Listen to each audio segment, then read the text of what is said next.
మీకు తల్లికి వందనం స్కీమ్ నుంచి డబ్బులు వచ్చాయా? మీకు ఎంతమంది పిల్లలు?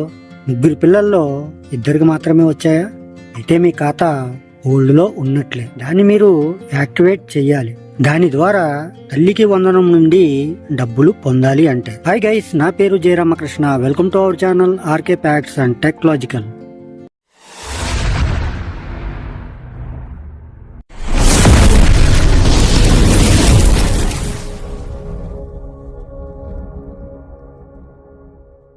ఆంధ్రప్రదేశ్ రాష్ట్రంలో తెలుగుదేశం, జనసేన మరియు బీజేపీ ముఖమ్ముడిగా కూటమి ప్రభుత్వం ప్రవేశపెట్టిన సూపర్ 6 పథకాలలో ఒకటైన తల్లికి వందనం.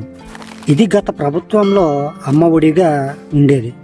గత ప్రభుత్వంలో ఎంతమంది పిల్లలు ఉన్నా కేవలం ఒక్కరికి మాత్రమే ఈ పథకం ద్వారా 13,000 రూపాయలు అయితే ఆ విద్యార్థి యొక్క మాతృమూర్తి ఖాతాలో జమ అయ్యేది.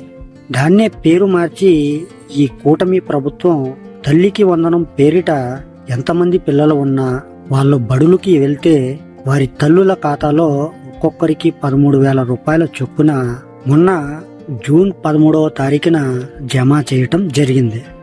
ఒక్కరికి 13,000, ఇద్దరుంటే 26,000, ముగ్గురుంటే 36,000. ఇలా అర్హత కలిగిన ప్రతి ఒక్కరికి ఒక్కొక్కరికి 13,000 రూపాయల చొప్పున వారి మాతృమూర్తుల ఖాతాల్లో జమ చేయటం జరిగింది. అయితే కొంతమందికి అక్కడక్కడ 3 పిల్లలు ఉంటే ఒక్కరికి పడటం, లేదా ఇద్దరికి పడి ఒక్కరికి పడకపోవటం లాంటి సంఘటనలు అక్కడక్కడ జరిగాయి. అయితే అవేమీ ఎక్కువ శాతం కాదు, అక్కడక్కడ మాత్రమే. అయితే వాటిని విన్నవించిన వారికి మరొక అవకాశంగా తమ దగ్గరలో ఉన్న సచివాలయం సిబ్బందికి వివరిస్తే తక్షణ చర్యగా వాటిని కూడా అందజేస్తామని కూటమి ప్రభుత్వం నుంచి ప్రత్యేకంగా నారా లోకేష్ గారే హామీ ఇవ్వటం జరిగింది. అయితే దీన్నే ఆసరాగా తీసుకున్న కొంతమంది సైబర్ నేరగాళ్లు మరొక ధోరణితో తమ బుర్రలకు పదులను పెట్టి సైబర్ నేరాలకు పాల్పడుతూ అమాయక ప్రజల నుంచి డబ్బుని దోచేస్తున్నారు. మీరు వీటికి చాలా అప్రమత్తంగా ఉండాలి. ఎందుకంటే ఈ సైబర్ నేరగాళ్లు ఎటువంటి అవకాశాన్ని అయినా సులభంగా ఉపయోగించుకుంటారు. మీ ఖాతా హోల్డ్లో ఉంది, మేము చెప్పిన అకౌంట్కి డబ్బులు పంపకపోతే మీకు తల్లికి వందనం నుంచి డబ్బులు రావు అని ఫోన్ చేసి సైబర్ నేరాలకు పాల్పడుతున్నారు. ఉదాహరణకి చూసుకుంటే విజయవాడ పరిధిలోని 2 మహిళల నుంచి 48,500 రూపాయలు, ఎన్టీఆర్ జిల్లా జీ కొండూరులో 2 మహిళల నుంచి 29,000 రూపాయలు కాజేశారు. అయితే ఇక్కడ మీరు ఒక విషయం అయితే గమనించాలి. మీకు ఇటువంటి కాల్స్ వచ్చినా, మీకు పరిచయం ఉన్నవారిలాగే మాట్లాడినా వాళ్ళకి మీరు రెస్పాండ్ అవ్వకూడదు.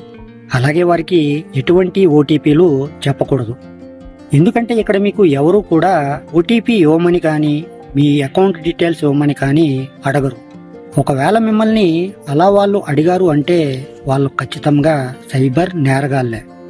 మీరు తొందరలో వాళ్ళకి మీ వివరాలని, ఓటీపీలని షేర్ చేస్తే మీరు వారి వలలో చిక్కుకున్నట్లే అని, అలాంటి వాటికి దూరంగా ఉండాలని, ఒకవేళ మీకు అటువంటి సంఘటన ఏదైనా ఎదురైతే వెంటనే 1930కి ఫిర్యాదు చేయాలని పోలీసు వారు సూచిస్తున్నారు. కాబట్టి మీకు అటువంటి సమస్య వచ్చినట్లయితే మీ సమీపంలో ఉన్న సచివాలయంలోనే పరిష్కరించుకోండి. అంతేకాని ఇటువంటి కాల్స్కి రెస్పాండ్ అయ్యి మీ అకౌంట్లో ఉన్న డబ్బుని పోగొట్టుకోకండి.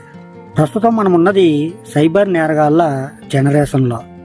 వాళ్ళని ఎదుర్కోవటానికి మన పోలీస్ యంత్రాంగం ఎన్ని దారులు వెతుకుతున్నా వాటిని దాటుకుని వారు మరొక కొత్త దారులను ఎంచుకునే ఉంటున్నారు. కాబట్టి be careful, be alert. So friends, మరి నేను మీకు ఈ రోజు చెప్పాలనుకున్న టాపిక్ అయితే ఇది. ఈ టాపిక్ అనేది మీకు నచ్చినట్లయితే లైక్ చేయండి, అలాగే మరి కొంతమందికి షేర్ చేయండి. అలాగే ఇటువంటి మరిన్ని ఇన్ఫర్మేటివ్ వీడియోస్ కోసం మన ఛానల్ని సబ్స్క్రైబ్ చేసుకుని పక్కన ఉన్న బెల్ ఐకాన్ని క్లిక్ చేసి ఆల్ అనే ఆప్షన్ని యాక్టివేట్లో పెట్టుకుంటే నా నుంచి వచ్చే ప్రతి వీడియో కూడా మీ వరకు చేరిపోతుంది. ఓకే ఫ్రెండ్స్, మరొక మంచి టాపిక్తో మళ్ళీ కలుసుకుందాం. Love you all. Thank you for watching. జై హింద్.